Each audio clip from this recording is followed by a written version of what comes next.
no pude. Lol.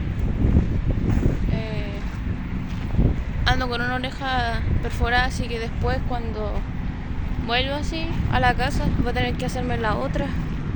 Está como la mierda en todo caso. No sé si se nota. Parece que no. Ay. Me gusta esta.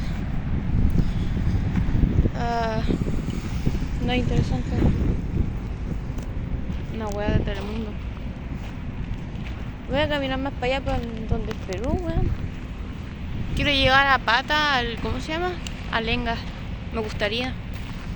Pero no sé. Ahí tuve que buscar, yo creo. No, hijo. Intentando aquí que se ve estético. O sea, delante grabé bien. A intentar editarlo y todo, weón. Porque me gusta ya. Yo creo que debería hacer tipo de documentación o de cosas. Porque yo, no sé. Me he entretenido hablar solo.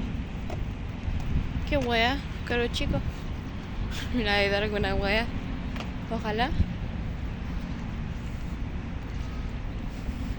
Bueno, ¿tú crees que vuelva a hablar con esto más? O sea, no sé, que me pesca la weá. Le pedí un santo si me podía ir con esta mierda. O sea, sí, sé que me expreso así mal. Pero es que realmente me gusta la weá, entonces. No sé. Lol. Ese bien si fuera un pene.